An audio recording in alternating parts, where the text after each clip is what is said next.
waaw mais sama gars yi dalal leen seen xel yoon la nag ñu naqarlu mais c'est normal nag marocain yi yëfi feek yi ñu def mais waa fédération sénégalaise de football dinañ def appel mu ngi noonu foofee ca TAS maanaam tribunal arbitral du sport te foofu gëm naa ni incha allah buñ fa tegee argument yi war li kaaf technique dañ koy bafir dañ koy tulli nag TAS yàgg naa rejeté mën naa ni forfait yoo xam ne nii benn organisme teg na ko pour benn club wala pour benn équipe. nan ngeen dalal seen xel mais avant tout. dama leen wax ngeen seetaan vidéo yi ba mu jeex ci fin bi fak seen xel di gën a dalee lu juriste bi wax ngeen dégloo ko du début à la fin vidéo bi dina dépasse 8 minutes mais déglu leen ko ba jeex seen xel gën a mën a dal ngeen mën a comprendre que ni Sénégal coupe bi fii la ko téye moo ko moom te bee dañ koy jëli incha allah ba ca topp di ballon d'or bi aussi on va le prendre tous les deux ballon d'or africain européen kon nag parce que quoi di leen fàttali ni match Sénégal bi victoire bi c'est déjà homologué c'est déjà certifié c'est déjà validé c'est déjà entiré mu ngi noonu kon foofu lu ñu des ba xas ba validé ba certifié ba pare dara mënu cee delluwaat ginnaaw waaye yamaatuñu foofu TAS am na benn forfait buñ ko buñ defoon équipe adverse bi ñu forfait woon noonu def appel TAS dafa delloowaat forfait bu dindi forfait bi tegaat lépp ci axe mu ngi noonu la jurisprudence serbe Albanie benn match bu jotoon a am TAS 2014 la woon mu ngi noone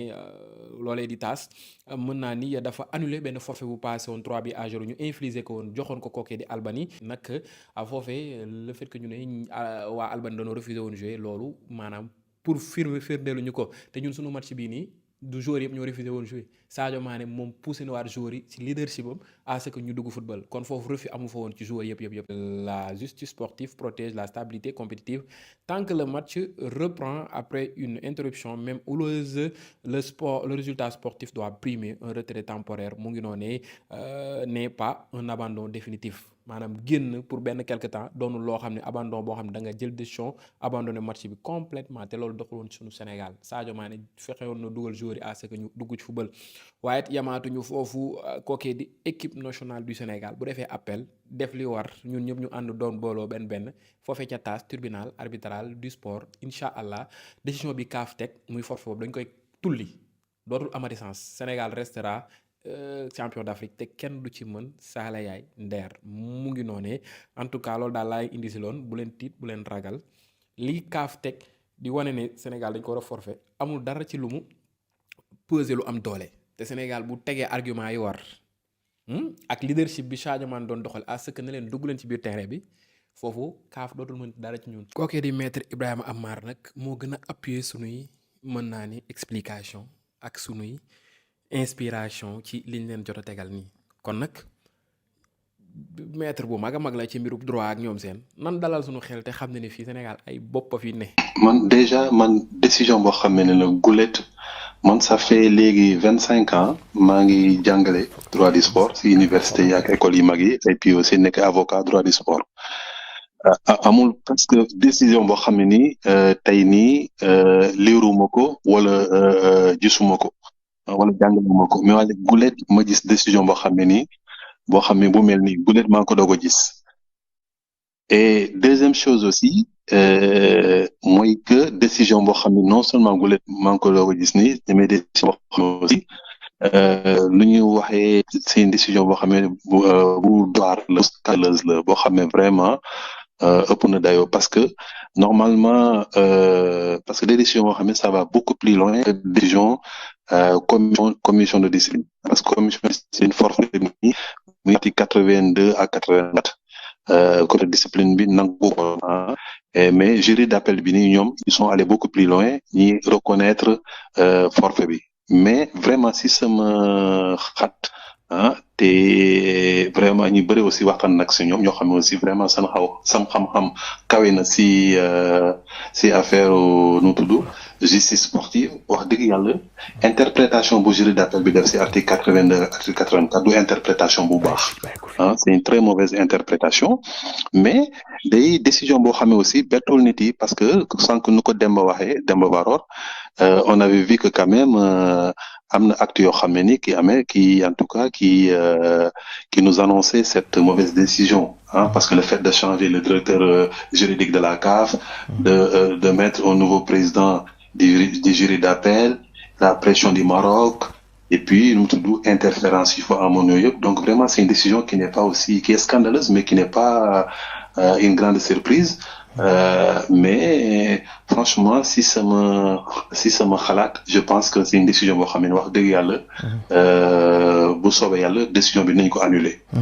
Pour yow qu'est-ce que les dirigeants sénégalais doivent faire? Ouais, mais xam nga aussi nous tout kii au niveau interne de la CAF là, hein, ce sont les organes internes de la CAF, commission de discipline, jury d'appel, mais léegi comme jeex na au niveau CAF xam nga CAF moom bëri na influence ay président ay vice-président ay ñoo xam ne ils veulent faire des carrières ñoo xam ne lu la neex la ñuy interpréter les textes et tout ça léegi au niveau de la CAF jeex na léegi nag Sénégal am na 21 jours pour saisir tribunal arbitral de sport bu Lausanne. Avantage mooy tribunal arbitral de Lausanne arbitre yi fa nekk mooy juge yi fa nekk ce sont des juges yoo xam ne ils sont indépendants ñoo xam ne kenn mënoon am influence ci seen kaw et donc comme day tribunal boo xam ne aussi yàgg naa fa dem wax dëgg yàlla mun naa wax ni tey nii décision bi ne mënul jàll au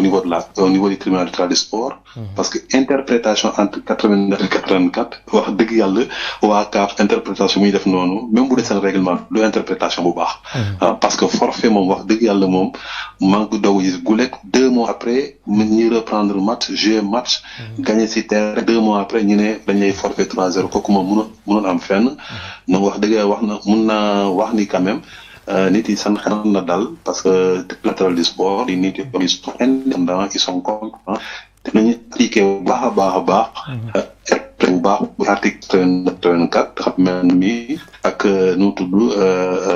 tudd trophée bi dina dellu si loxo Sénégal parce que Sénégal moo gagné sur le terrain. Pour vous est-ce que la CAF est devenue une institution crédible? Non mais waa CAF vraiment xam nga CAF ñoom tey nii vraiment lu ñu fa nekk wax dëgg yàlla bon man tàmmuma di ay di dingat ay nit wala di critiquer ay nit yooyu loolu vraiment tàmmuma ko mais ñi fa nekk nii wax dëgg yàlla ñi ngi yàq image Afrique quoi ñi ngi yàq image football africain tey nii foo dem dans le monde dans tous les grands clubs il y a de très grands joueurs africains image football africain demoon nañu ba vraiment mu dem ba am vraie notoriété mais ak ñi fa nekk tey nii wax dëgg yàlla ñi ngi yàq image africain ñi ngi yàq image football africain yàq aussi vraiment image suñu continent quoi te vraiment soxla ñu loolu actuellement et jot na ñi changer dirigeant yi fa nekk teg fa nit yoo xam ne ni vraiment duñu affairiste duñu carriériste ñoo xam ne vraiment développement football africain moo leen ñor ñoo xam ne ni vraiment defar image africain moo leen ñor ak développement du football africain mais ñu fa nekk tey wax dëgg yàlla lu la neex la ñuy def lu la neex la ñuy interpréter règlement yi te loolu vraiment jaaduwul. balaa maa jox Demba Faror rapidement rek maître est-ce que réellement c'est Mostépé qui dirige la CAF wala Fouzi-Lerja qui a eu vraiment à signer plusieurs collaborations avec 40 fédérations pratiquement yow mi nga xam te ne yaa ngi leen di côtoyer. non mais tey ni wax dëgg yàlla voilà am na dëgg yoo xam moom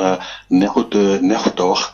mais tey ni on sait que Motsepe bu ñu koy jël sax président confédération africaine de football dafa ne man 5% la mën consacré si confédération africaine de football mais